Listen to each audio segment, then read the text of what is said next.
ఇవాళ డిఎన్ఏలో మా ఎడిటర్ భరత్ తో డిస్కస్ చేద్దాం. భరత్, బీఆర్ఎస్ పార్టీపై కవిత ఈరోజు తీవ్ర ఆరోపణలు చేశారు. ఏంటి అసలు కవిత కన్నీళ్లలో ఆవేదనను ఎలా చూడొచ్చు? అంటే ఈ ఆరోపణలు ఏం కొత్త కాదు. మనం లాస్ట్ మే నుంచి చూస్తున్నాం. లెటర్ బయటపడ్డప్పటి నుంచి చూస్తున్నాం. మే అంటే ఇవాళ జనవరి వచ్చేసింది, 7 నెలలైంది. అయితే ఇవాళ ఎందుకు దానికి మరింత ఇష్యూ అయిందంటే అసెంబ్లీ సాక్షిగా మాట్లాడింది. ఇంతకుముందు మాట్లాడింది బయట ఫోరం, అసెంబ్లీలో మాట్లాడింది రికార్డ్స్ లో ఉంటుంది కదా. సో రికార్డ్స్ లో, అసెంబ్లీ రికార్డ్స్ లో ఉండి మాట్లాడటం, దానివల్ల ఇంత పెద్ద ఇష్యూ అయింది. తర్వాత తొలిసారి ఆమె కన్నీరు పెట్టుకుంది. ఇంతకాలం ఏ రోజు కూడా కన్నీరు పెట్టుకుంటూ మాట్లాడలేదు. దానికి రీజన్ కూడా ఆమె చెప్పారు, ఏంటంటే నేను ధైర్యంగానే ఉంటాను, బట్ ఇప్పుడు ఎమోషనల్ అవుతున్నా, నార్మల్గా అయితే కాదు, నన్ను ఎంతమంది కలిసినా ఎన్ని కష్టాలు ఎదుర్కొన్నా నార్మల్గా రాజకీయం ధైర్యంగానే చేస్తానని చెప్పి. దీనిలో 2 యాంగిల్స్ చూడాలి. సో ఒకటి బీఆర్ఎస్ వెర్షన్ తీసుకుందాం మనం. దీనిలో బీఆర్ఎస్ వెర్షన్ ఏంటి? కవిత మా డైరెక్షన్ లో లేదు, అంటే కేసీఆర్ కుటుంబ డైరెక్షన్ లో లేదు, కల్వకుంట్ల కుటుంబ డైరెక్షన్ లేదు. వాళ్ళు యూనిఫామ్ గా డైరెక్ట్ గానో ఇండైరెక్ట్ గానో వాళ్ళు చెప్తుంది ఏంటంటే రేవంత్ రెడ్డి డైరెక్షన్ లో ఆమె నడుస్తుంది. రేవంత్ రెడ్డికి ఎప్పుడు కావాలంటే అప్పుడు అవసరం వచ్చినప్పుడల్లా బయటకు వచ్చి కేసీఆర్ ను లేకపోతే కుటుంబాన్ని, ముఖ్యంగా హరీష్ రావును, సంతోష్ ను, వీళ్ళని ఎక్కువ టార్గెట్ చేస్తుంది. సో దట్ అల్టిమేట్ గా హరీష్ రావును డ్యామేజ్ చేస్తున్నామని అనుకున్నా సరే ఆ బాణం వచ్చి మళ్ళీ అల్టిమేట్ గా తగిలేది కేసీఆర్కే. ఫర్ ఎగ్జాంపుల్ 2-3 ఇష్యూస్ ఉన్నాయి. ఒకటి కాళేశ్వరం ప్రాజెక్ట్ ఇష్యూ అనుకోండి. కాళేశ్వరంలో కేవలం హరీష్ రావు అవినీతి చేశాడంటే, లేదా పాలమూరు రంగారెడ్డిలో హరీష్ రావు అవినీతి చేశాడంటే అది హరీష్ రావు ఒక్కడికే కాదు కదా. హరీష్ రావు ఫస్ట్ టర్మ్ లోనే ఇరిగేషన్ మినిస్టర్, సెకండ్ టర్మ్ లో ఇరిగేషన్ మినిస్ట్రీ కూడా కేసీఆర్ చూశారు. ఇప్పుడు సిబిఐ విచారణ జరుగుతుంటే అది ఓన్లీ హరీష్ రావు దాకదు, అది కేసీఆర్ కు దాకుతుంది అల్టిమేట్ గా, ముఖ్యమంత్రి. సో ఆమె టార్గెట్ ఎవరే చేస్తున్నది, అల్టిమేట్ గా అది కేసీఆర్ ని టార్గెట్ చేస్తున్నది కదా. ప్లస్ ఎప్పుడు అవకాశం ఉంటే అప్పుడు బీఆర్ఎస్ ను వీకెన్ చేసేందుకు ఆమె ప్రయత్నం చేస్తోంది. పార్టీలో అంటే పార్టీలో ఉన్నప్పుడు, తర్వాత లేనప్పుడు, అంటే ఓడిపోయిన తర్వాత నుంచి కూడా. బీసీ రిజర్వేషన్ల విషయంలో 42% బీసీ రిజర్వేషన్లు రేవంత్ రెడ్డి ఫార్స్, అదంతా కూడా ఇంప్లిమెంట్ అయ్యేది కాదు అన్నది బీఆర్ఎస్ వెర్షన్ అయితే, 42% అసెంబ్లీలో పాస్ కాగానే ఆమె పార్టీలో ఉన్నప్పుడు దాని మీద సంబరాలు చేసుకున్నారు. ఈ సంబరాలు ఎందుకు, నేనే ఫైట్ చేశా అని చెప్పి అప్పుడు సంబరాలు చేసుకోవడం ఏంటి? పార్టీ వెర్షన్ వేరే విధంగా ఉంది కదా. బీసీ విషయంలో రౌండ్ టేబుల్స్ మీటింగ్ పెట్టడం, అదంతా కూడా సంథింగ్ డైరెక్షన్ అంతా కూడా రేవంత్ రెడ్డి డైరెక్షన్ లో నడుస్తోంది కవిత. వాళ్ళ ఆరోపణ ఏంటంటే ఇవాళ అసెంబ్లీ ఉంది, రిజైన్ చేసి చాలా రోజులైంది. ఇప్పుడు ఈ లెటర్ బయటకు వచ్చి ఆమెను పార్టీ నుంచి సస్పెండ్ చేసింది బహుశా జూలైలోనో ఆగస్టులోనో అనుకుంటా. అప్పుడే రిజైన్ చేస్తే ఆ తర్వాత కూడా సెషన్ జరిగింది. ఆ సెషన్ జరిగినప్పుడు ఇంతకాలం ఎందుకు ఆమెను మాట్లాడనివ్వలేదు, ఇవాళ ఎందుకు మాట్లాడారు? ఇవాళ ఇప్పుడు రిజైన్ చేసినప్పుడు కవిత ఏదైతే కొద్ది రోజుల క్రితం 4-5 నెలల క్రితం గుత్తా సుఖేందర్ రెడ్డికి రాజీనామా లేఖ సమర్పించారు కౌన్సిల్ చైర్మన్.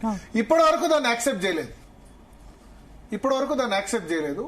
చేయకుండా మొన్న ఆమె కౌన్సిల్ కి రావడం, అంటే జనరల్ గా రిజైన్ చేసిన వాళ్ళు రారు కదా శాసనసభకి, కౌన్సిల్ కి రావడం, నాకు అవకాశం ఇవ్వమంటే ఆ రోజు బీఆర్ఎస్ శాసనసభ్యులు ఉండే. ఒకటి ఏదైతే 29th రోజు ఫస్ట్ జరిగింది, మళ్ళీ సెకండ్ రోజు రెండో రోజు జరిగింది. రెండవ తేదీ ఆమె అసెంబ్లీకి వచ్చినప్పుడు బీఆర్ఎస్ ఎమ్మెల్సీలు కూడా ఉండే, ఆ రోజు ఉండే. ఒకవేళ బీఆర్ఎస్ ఎమ్మెల్సీలు ఉన్నప్పుడే శాసనసభలో మాట్లాడే అవకాశం గనక వచ్చుంటే కవితకి, అప్పుడు ఈ మాటలు మాట్లాడుతున్నప్పుడు బీఆర్ఎస్ వాళ్ళు ప్రతిఘటించేవాళ్ళు, మైక్ ఆబ్జెక్ట్ చేసేవాళ్ళు కదా. బీఆర్ఎస్ ఎమ్మెల్సీలు ఉంటే కేసీఆర్ మీద లేదా పార్టీ మీద అవినీతి ఆరోపణలు చేస్తున్నప్పుడు అప్పుడు దానికి కౌంటర్ ఇచ్చేవాళ్ళు.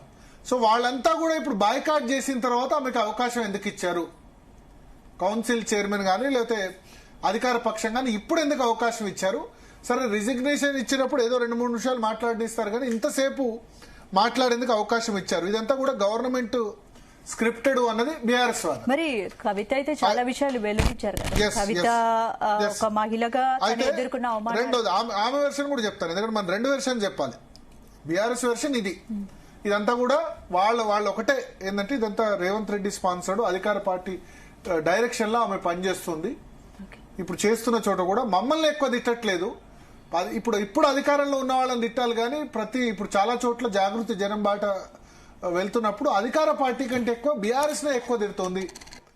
ఆమె ఇప్పుడు మొన్న కేసీఆర్ను ఉరిదీసినా తప్పులేదన్న రేవంత్ రెడ్డి అన్నప్పుడు నాకు రక్తం మరిగింది అని చెప్పారు. బట్ హరీష్ రావును మాత్రం ఉరిదీసినా తప్పులేదన్న దాన్ని సమర్థించారు. అది అట్లెట్లా వద్ది? సెకండ్ టర్మ్లో irrigation minister completely irrigation portfolio కేసీఆర్తో ఉంది కదా అన్నది బీఆర్ఎస్ వెర్షన్. ఇక రెండవ వెర్షన్ కవిత సైడ్ నుంచి వెర్షన్ కూడా చూడాలి. మనం రెండు వెర్షన్ దేనికైనా రెండు కోణాలు ఉంటాయి. ఆమె ఏమనుకుంటారంటే బీఆర్ఎస్ ఒక పితృస్వామ్య పార్టీ, పితృస్వామ్య భావజాలం కలిగిన పార్టీ. అంటే దీనిలో ఆడవాళ్ళు వేరు, ఆడవాళ్ళకి వేరు. అంటే కొడుకు తండ్రి వారసత్వం ఏదైతే ఉందో ఆ వారసత్వం న్యాచురల్ గా కొడుకు మాత్రమే వస్తుంది, బిడ్డకు రాదు. బిడ్డ వచ్చిన సైడ్ క్యారెక్టరే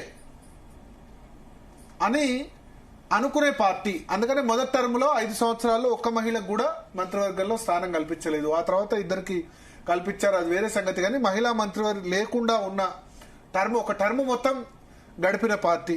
రెండవది, తనని కేవలం నిజామాబాద్కి మాత్రమే రిస్ట్రిక్ట్ చేశారు.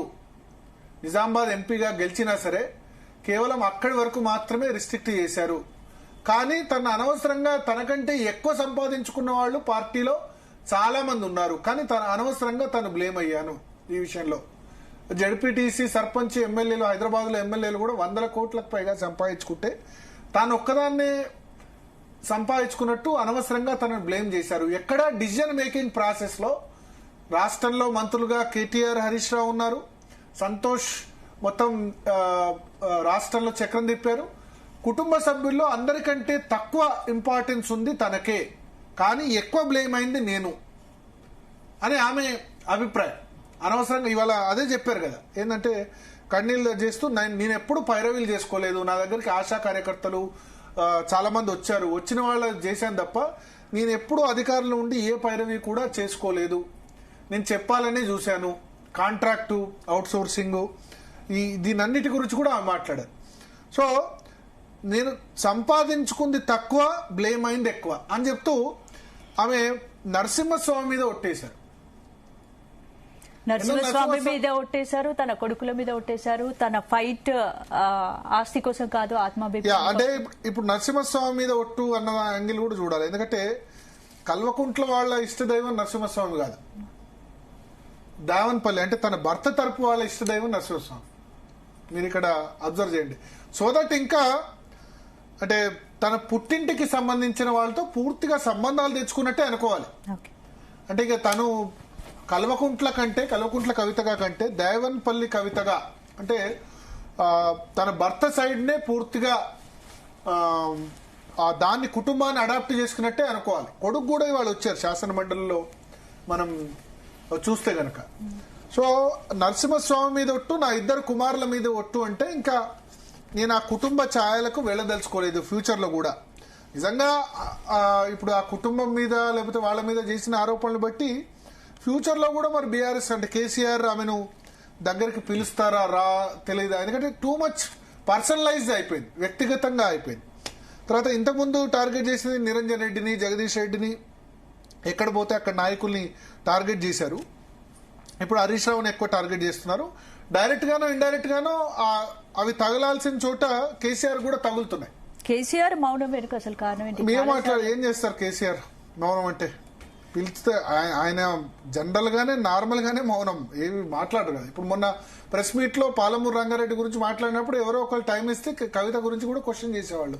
ఆ అవకాశం లేకుండా ఆయనే ఇవాళ క్వశ్చన్ అండ్ ఆన్సర్స్ లేవు, డైరెక్ట్ గా రేపు ఎల్లుండి 2-3 రోజులు ఉన్న తర్వాత చూద్దాం, దాన్ని మాట్లాడదామని చెప్పారు. ఇప్పుడు తండ్రిగా ఏం మాట్లాడగలడు ఆయన? బిడ్డను సరే సస్పెండ్ చేశాడు కానీ బాధ అయితే ఒకటి ఉంటుంది కదా, కూతురు ఎందుకు ఆ విధంగా చేస్తుందని. ఒకటి కేసీఆర్ పిలిచి మొదట్లోనే మాట్లాడితే, ఆ లెటర్ వచ్చినప్పుడే పిలిచి మాట్లాడితే, ఇప్పుడు కవిత కేసీఆర్ కంటే జగమొండి, కేసీఆర్ మొండి, కానీ కేసీఆర్ కు వారసత్వంగా పుట్టింది కాబట్టి ఆమె ఏమనుకుంటుంది, నేను కేసీఆర్ కంటే మొండి, నేను కేసీఆర్ బిడ్డను, ఆయన కంటే 10 రెట్లు మొండి అని ఆమె అనుకుంటుంది. పిలిచి మాట్లాడితే 6 నెలల క్రితం 7 నెలల క్రితం మాట్లాడితే ఇష్యూ రిజాల్వ్ అయ్యేది. కానీ ఇక్కడ దాకా వచ్చిన తర్వాత ఇష్యూ ఎట్లా రిజాల్వ్ అవుతుంది? సో ఆమె ఏమనుకుంటుందంటే వారసత్వం అన్నది వీళ్ళ దృష్టిలో పితృస్వామ్య భావజాలం కాబట్టి కొడుకులకే వస్తుందని అనుకుంటున్నారు. అందరికంటే ఫ్యామిలీలో లీస్ట్ ప్రిఫర్డ్ నేను, కేటీఆర్, హరీష్ రావు, తర్వాత సంతోష్ రావు, అందరికంటే లీస్ట్ ప్రిఫర్డ్ నన్ను చేశారు. నాకు ఏది చేయలేదు. మొదట్లో స్టార్టింగ్ నుంచే 2014 నుంచే నన్ను రిస్ట్రిక్షన్ లో పెట్టడం స్టార్ట్ చేశారు. బతుకమ్మల విషయంలో చెప్పింది కదా, బతుకమ్మల విషయంలో కూడా నన్ను బతుకమ్మ పండుగ చేస్తా అంటే కూడా అక్కడి నుంచి ఇబ్బంది. నిజామాబాద్ లో కూడా ఏ పనులు కానివ్వలేదు. నన్ను ఎమ్మెల్యేలు అందరూ కూడా కలిసి ఓడగొట్టినా వాళ్ళందరికీ టికెట్లు ఇచ్చారు. ఇంకా చాలా చాలా ఆమె మనసులో ఉన్నాయి. సో అందుకనే ఆమె ఇక ఈ పార్టీలో ఉంటే సాధ్యం కాదని బయటకు వచ్చారు. బహుశా రేపు ఎమర్జెన్సీ మీటింగ్ పెట్టారు, రాజకీయ పార్టీ అనౌన్స్ చేయొచ్చు. సో ఇదేమంటే అల్టిమేట్ గా కుటుంబంలో చిచ్చు మొదలై ఇక ఏమంటారు ఎంత అది చేసిన అంటే జనరల్ గా కుటుంబంలో విభేదించిన వాళ్ళు ఇంతకుముందు బయటికి మళ్ళీ కలిసిపోయిన వాళ్ళు చాలా మంది ఉన్నారు. అఖిలేష్ యాదవ్, శివపాల్ యాదవ్ అంటే ములాయం సింగ్ యాదవ్ కొడుకు, రాజ్ ఠాకరే, ఉద్ధవ్ ఠాకరే, వాళ్ళిద్దరు మొన్న కలిసిపోయారు 20 సంవత్సరాల తర్వాత. పర్సనల్ గా విమర్శలు చేసుకోలేదు, పొలిటికల్ గా విమర్శలు. కానీ పర్సనల్ గా విమర్శలు చేసుకోవడం వల్ల ఇప్పుడు అల్టిమేట్ గా ఇది వీళ్ళిద్దరి మధ్య ప్యాచప్ అవుతుందా? ఆమె చెప్పారు బీఆర్ఎస్ పార్టీ పత్రికలు కానీ లేకపోతే ఛానల్స్ కానీ ఏ రోజు నాకు పెద్దగా సపోర్ట్ ఇవ్వలేదు, నాకు కవరేజ్ ఇవ్వలేదు, నేను సొంతంగా జాగ్రత్త పెట్టుకున్నా, బీఆర్ఎస్ గా మారడం కూడా నాకు ఇష్టం లేకుండే, ఇట్లా చాలా విషయాలు కూడా ఆమె చెప్పారు. సో ఒక చర్చ అయితే జరుగుతుంది కదా. మిగతా వాళ్ళు చెప్పింది వేరు, కాంగ్రెస్ పార్టీ చెప్పింది వేరు. బట్ కవిత చెప్తే కవిత అవినీతి జరిగిందంటే ఖచ్చితంగా పబ్లిక్ లో కొంత మెదడులో కుటుంబ సభ్యురాలే చెప్తుంది కదా, మొన్నటి వరకు వాళ్ళతో ఉన్న వాళ్ళే చెప్తున్నారు కదా, ఒక ఇంపాక్ట్ అయితే ఖచ్చితంగా ఉంటుంది. సో డ్యామేజ్ కూడా డెఫినెట్ గా జరుగుతుంది. కవిత మాట్లాడితే కూడా డ్యామేజ్ జరగడానికి కూడా అవకాశం ఉంటుంది. బీఆర్ఎస్ ఏమనుకుంటుంది, అది అది కాంగ్రెస్ పార్టీకి మేలు చేసేందుకు, రేవంత్ రెడ్డి మేలు చేసేందుకు చేస్తుందని ఆమె అనుకుంటుంది, వాళ్ళు అనుకుంటారు. కవిత ఆమె యాంగులారిటీ లేని నన్ను ఇంత కష్టపెట్టిన పార్టీ ఉంటే ఎంత పోతే ఎంత, ఆమె నోట్లే అన్నారు కదా, బీఆర్ఎస్ ఉంటే ఎంత పోతే ఎంత, నన్ను ఇంత కష్టపెట్టిన వాళ్ళను, ఆడబిడ్డను ఏడిపించిన వాళ్ళు ఉంటే ఎంత పోతే ఎంత, ఇప్పటికైనా ఇంకా మారాలి, ఇప్పటికైనా కేసీఆర్ మారాలి, కేటీఆర్ మారాలి, మిగతా వాళ్ళని వదిలించుకోవాలి, అదే ఆమె ఉద్దేశం.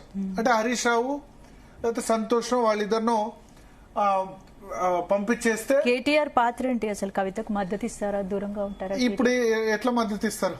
ఇప్పుడు కేటీఆర్ అయితే మామూలుగా ఇంటర్వ్యూస్ లో వాటిలో అడిగినప్పుడు ఏం చెప్తున్నారు, ఆమె వేరే పార్టీ నుంచి వెళ్ళిపోయింది కదా, సస్పెండ్ చేశాం కదా, మేమేం మాట్లాడతాం. సేమ్ కేటీఆర్ అయినా కేసీఆర్ అయినా ఏమి మాట్లాడరు, ఇంకా 5 సంవత్సరాలైనా ఏం మాట్లాడరు. ఎంతైనా వాళ్ళకు ఉంటది కదా, మా చెల్లి రాంగ్ రూట్ లో వెళ్తోంది, నా బిడ్డ రాంగ్ రూట్ లో వెళ్తోంది అని వాళ్ళకు ఉంటుంది. కవిత కూడా వాళ్ళిద్దరి మీద ఆరోపణలు చేయలేదు, ఎక్కువ ఆరోపణలు మీరు చూడండి హరీష్ రావు, సంతోష్ మీద ఎక్కువ ఆరోపణలు చేసింది తప్ప. కానీ ఆమె చేస్తున్న ఆరోపణలు అల్టిమేట్ గా హట్ అయ్యేది వరకు, రేపు ముఖ్యమంత్రి అయ్యేది సంతోషో హరీషో కాదు, అయితే కేసీఆర్ అవుతారు లేకపోతే కేటీఆర్ అవుతారు, అంతే కదా, అది క్లియర్ ఇండికేషన్. సో అది హట్ కవిత బయటకు వెళ్తే బీఆర్ఎస్ కి ఎంత మేరకు నష్టం ఉంటుంది? ఆల్రెడీ బయటకు వెళ్ళింది, ఇంకా రావాల్సిన దానికంటే ఇప్పుడు లోపలేం లేదు కదా, ఆల్రెడీ బయటకు వెళ్ళింది, సస్పెండ్ అయింది. రేపు మాపో పొలిటికల్ పార్టీ అనౌన్స్ చేస్తుంది. మాట్లాడదాం. మనతో పాటు కల్వకుంట్ల రమ్యారావు గారు కాంగ్రెస్ పార్టీ నుంచి ఉన్నారు, తుల ఉమ్మ గారు